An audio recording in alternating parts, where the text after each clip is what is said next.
And the reason being is because we are in the midst of a redefining of who and what government is and supposed to be. One of the key elements that you need to look at, that we all need to look at, is what are the limitations? What are the things that are holding us back? What are keeping us from rising up into potential? We can't look at that in the flesh. We got to stop looking at men and women of God as if they have the power to control you, as if they have the power to govern you. I pray that you hear this. Someone will always have the power to govern you. Someone will always have the power to rule over you if you let them.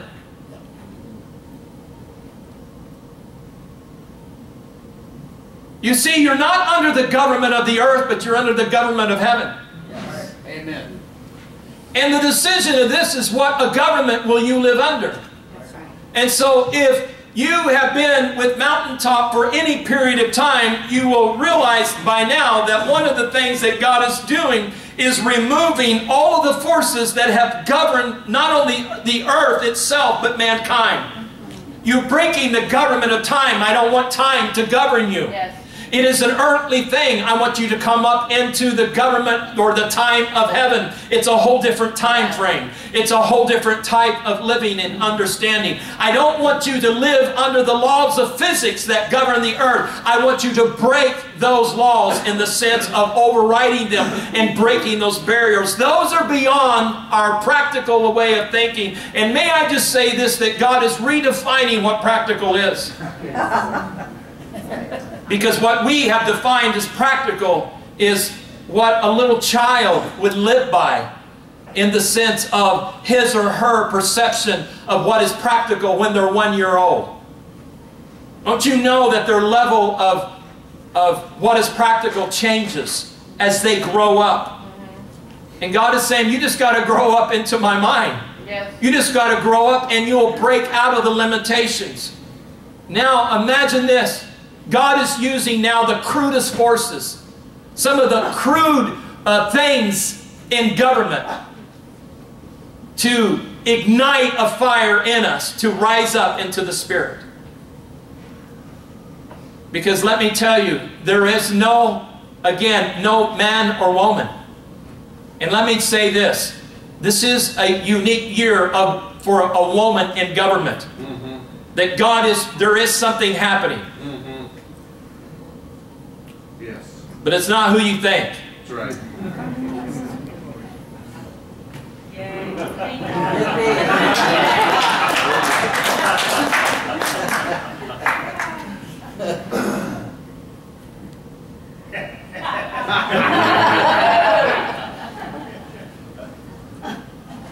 God is He's so flavorful in His approach and what He is desiring to do, what He's desiring to release. Let me tell you, you know what I think the woman represents? Healing. Mm-hmm. Right. I think you're right. You see, it's a nation that is looking not only for strength, not only for courage, not only for honesty, integrity, yes, but they're looking for a healing. yes. And let me tell you, that was God's intentions. I don't care what anybody, I've had everybody just, not everybody, but a lot of people just challenge me, and that was His intentions concerning Obama. Was for him to play a key role in the healing of a nation. Right. And this is the problem.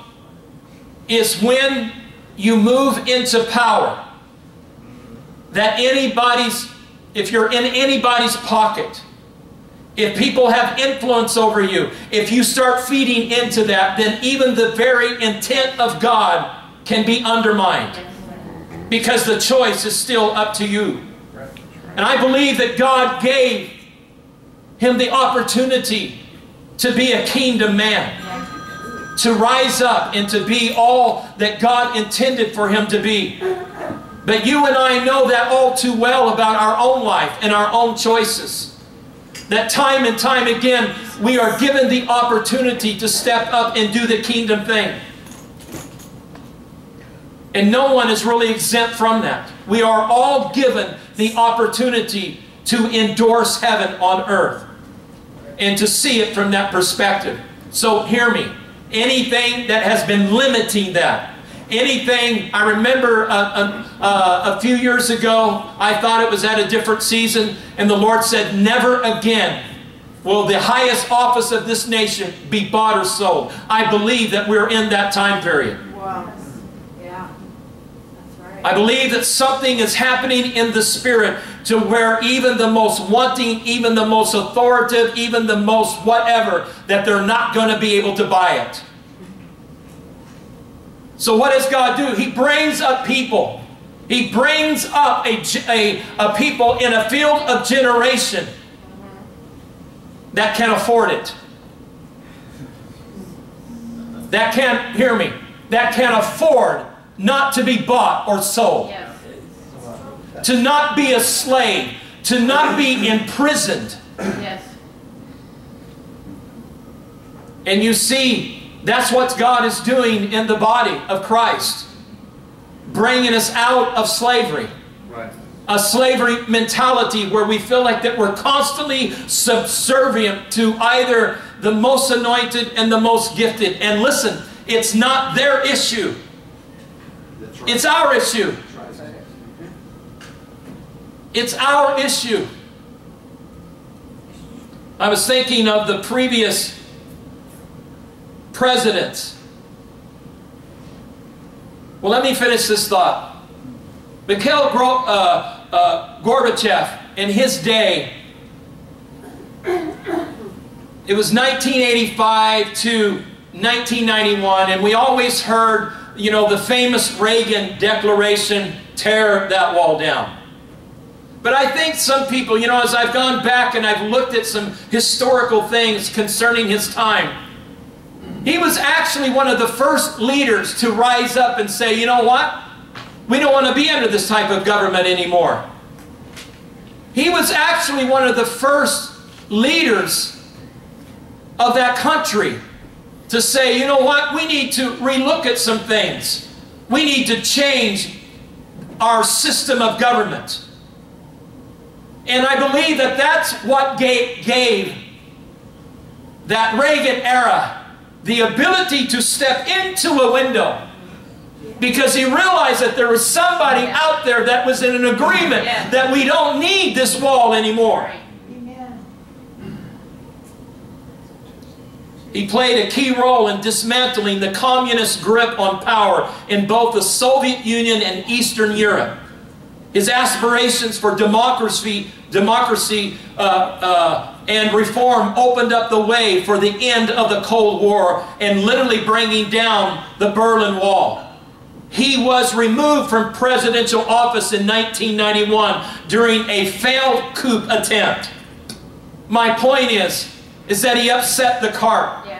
And I'm sure there's a lot of people in these United States that would not give him credit. But you know what? I just think I want to put it on record that he stood against all odds. He saw something that many in his nation could not see, and he rose up to the occasion. Yes. And he says, if they won't do it, I will do it, even if it costs me my life. And I believe that that's what God is looking for in this time.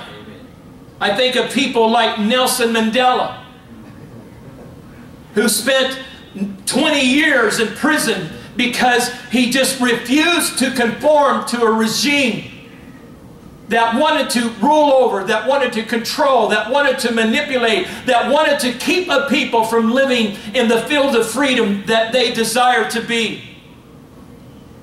So he paid a high price.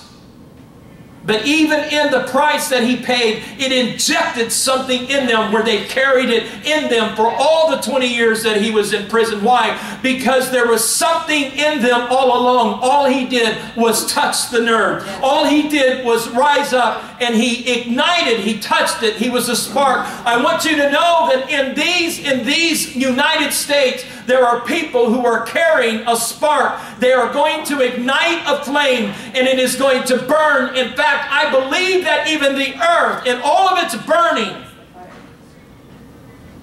is postured for a consumption that it has never known.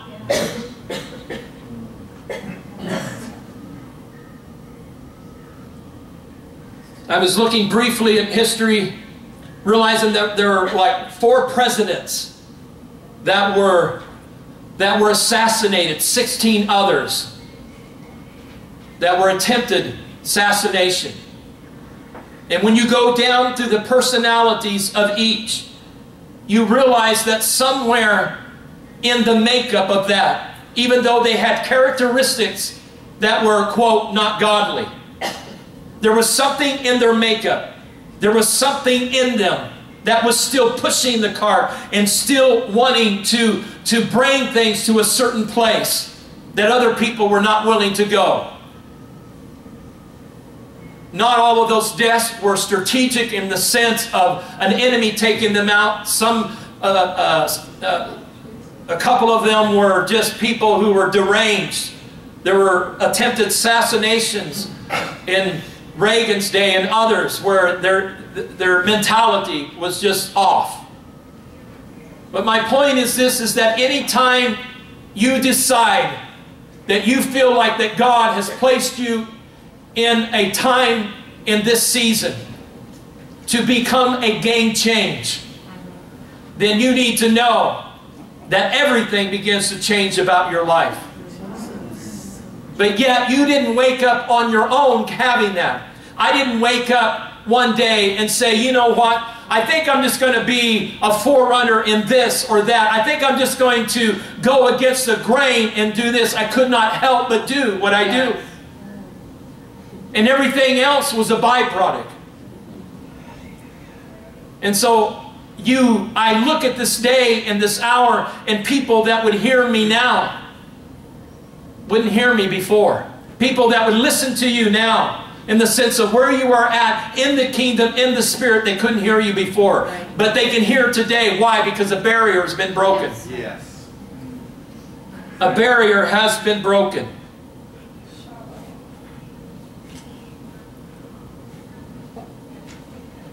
I want to inject in you a spirit of celebration.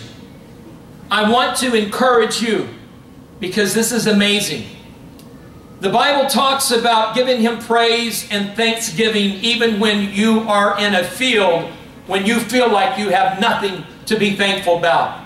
When you feel like that you are at the bottom and you feel like that everything is crashing down, God is saying, I will tell you a secret, and the secret is if you will praise me, and if you will glorify me, and if you will give me honor, I will deal with the works of the enemy. I will break that off, and I will bring you up. Don't look for it to get better before you begin to praise, but enter into a place of praise and faith and watch what I will do. So I'm challenging not just you, but all of those all over the world who view these videos to enter into a period of celebration and a period of praise, into a reality that we are coming into a new form of government, and that it is already transitioning, that it is already happening both in the spirit and in the natural. If you can begin to celebrate it, even like Joshua did in their day, where they began to celebrate the tearing down of a fortified city called Jericho, and as they began to rejoice and as they began to celebrate, then it came down.